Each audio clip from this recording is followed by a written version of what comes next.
എല്ലാ കൂട്ടർക്കും ക്രിപ്റ്റോ കിഡ്സിലേക്ക് സ്വാഗതം.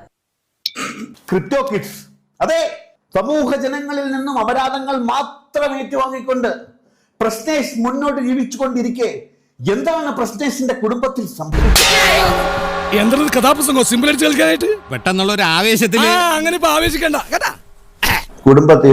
കുടുംബത്തിലും പ്രശ്നം ഉണ്ടാക്കിയവൻ, എന്നിട്ട് സ്വന്തം അമ്മയെ പറ്റി പെങ്ങളെ പറ്റി ഊമ്പിത്തരം പറയുന്നു. മോള് പറ. അപ്പൊ ഇന്നേ വരെ ഞാൻ കണ്ടൊരാളല്ല എന്ന് എനിക്ക് മനസ്സിലാക്കി കളഞ്ഞല്ല. പിന്നെ 12 മണിക്കാണ് ചേട്ടാ വന്നത്. വീഡിയോ എന്താ രാത്രി ഒന്ന് വീട്ടിൽ നിന്ന് ഉണ്ടാക്കിയിട്ട്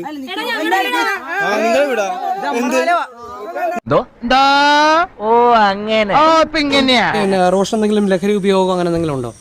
ലഹരി ഉപയോഗിക്കുന്നതായിട്ടൊന്നും ഞങ്ങൾക്ക് അറിയത്തില്ല. മദ്യപിക്കും. അതുപോലെ ഞാൻ ഇവള് അമ്മ ചിഞ്ചു എല്ലാവരും കൂടെ ഇരുന്ന് മദ്യം വരെ കുടിച്ചിട്ടുണ്ട്. അടുക്കളയിൽ നിന്ന് ചിഞ്ചു ഉൾപ്പെടെയില്ലേ ഫുഡ് കുക്ക് ചെയ്തിട്ടുണ്ട്.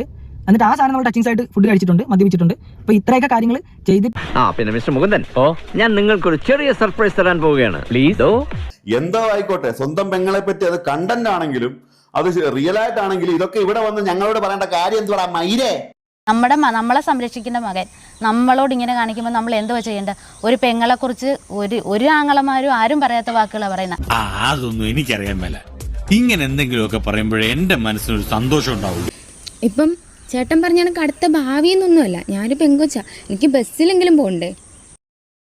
പെണ്ണിന്റെ വാക്ക് കേട്ട് നടക്കണം നിനക്കൊക്കെ ചത്തൂടാ തെണ്ടി. ഇവര് ഡ്രസ്സ് മാറാൻ പോകുമ്പം ആ ബക്കറ്റ് സാധനങ്ങളൊക്കെ കഴുകി വെച്ചാൽ തരുന്നേ 200 രൂപ. അതിന് വേണ്ടിയിട്ട് ഞാൻ പോയി പണിയെടുത്തു എന്ന് പറയുമ്പോൾ തന്നെ ഊഹിക്കാലോ എനിക്ക് ആ ചേട്ടനോടുള്ള കമ്മിറ്റ്മെന്റ് വെച്ചിട്ടാ. ബന്ധത്തിന്റെയും സ്വന്തത്തിന്റെയും വില ദിവസങ്ങൾ കൊണ്ട് മറന്നിട്ടാ നന്നാവില്ല. അപ്പൊ അവന്റെ നല്ല സൈഡ് മാത്രം കാണിച്ചുകൊണ്ട് പോകും. എന്നിട്ട് വീട്ടിൽ വന്നിട്ട് പ്രശ്നങ്ങളും കാര്യങ്ങളും ഈ സോഷ്യൽ മീഡിയയിൽ അവൻ കാണുന്ന അവനല്ല, ഈ പറയുന്ന വൃത്തിയുടെ കാര്യത്തിലാണെങ്കിൽ പോലും പേഴ്സണൽ ഹൈജീൻ പോലും ഇല്ലാത്തൊരു വ്യക്തിയാണ് ഈ സാനിറ്റൈസറും കൊണ്ട് നടക്കുന്ന ഒരാള്.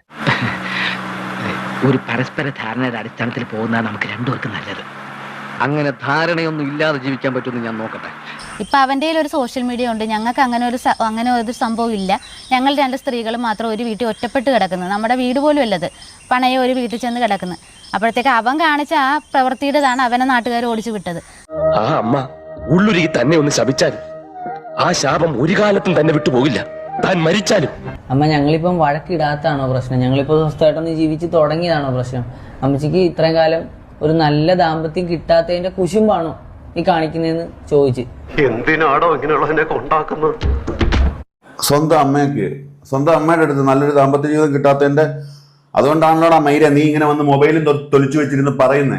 മകൻ തന്നെയാണ് എന്നെ കുറിച്ച് വേണ്ടാധീനം പറയുന്നത്. അപ്പൊ പിന്നെ നമ്മൾ ഭർത്താവിനെ പറഞ്ഞിട്ട് ഒരു കാര്യമില്ലല്ലോ. എനിക്കറിയാം തന്റെ അമ്മയ്ക്ക് അങ്ങനെ ശപിക്കാൻ കഴിയില്ലെന്ന് അല്ലേ?